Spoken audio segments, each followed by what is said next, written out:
So, in section 3.4 of chapter 3 of this book here, Griffin's on human rights, chapter 3, when human rights conflict.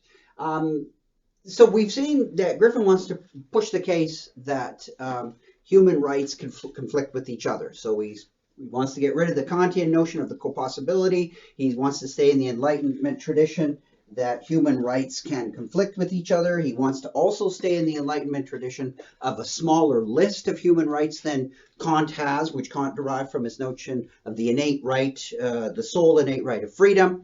Again, if this is eluding you, go to the previous lecture. So not only do human rights conflict with each other, they conflict with other kinds of moral consideration. And here he just wants to look at that a human right can conflict with welfare. So, and he gives the idea, you know, you're in a state and a neighboring state experiences some kind of catastrophe, some sort of disaster that could lead to a rapid onset of food loss. So all of a sudden, food security goes out the window in a neighboring state. Now, you can't deliberate for days when people don't have food. Let's say they don't have food and clean water. So you've got a huge situation, a welfare situation on let's say right on your border, and let's say you also have built in the idea that you know, part of the rights in your state, your human right is to be consulted. Right, so the government really should. They say, okay, look, you know, the state to the west or the south is in bad shape. We've got to get some food over there. It's going to be really expensive. It's a massive thing that we're talking about. We got to do it right away. We don't have time to run a referendum on this.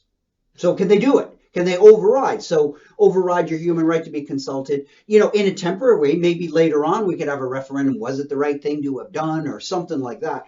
But we're going to have to suspend a human right in order to push ahead with this concern of welfare for others. And so quick and major action is needed. No consultation, overriding a human right. And Griffin says, you know, this is a true clash. Whatever you might want to think is the answer, this is a true clash between a human right and a non-human right. Although, you know, again, people are going to argue maybe it's still another clash with human rights. But, you know, Griffin would probably say, okay, we'll find another example. But nonetheless, the point is what Griffin's trying to drive home is that human rights not only clash with each other, they can clash with other moral concerns. And so there is true conflict, and it's not clear that there's always an answer. So in other words, that sometimes you'll have to say, well, one just truly overrides the other. It's not the case that you can dissolve one in favor of the other, or dissolve the whole thing as an example of an apparent and not a real conflict.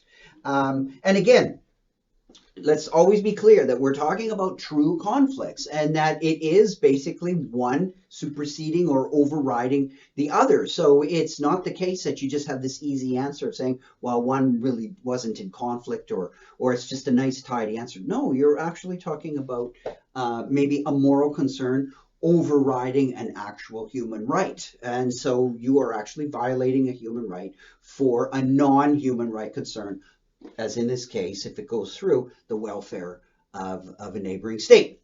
Okay, that's a short video. See you next one.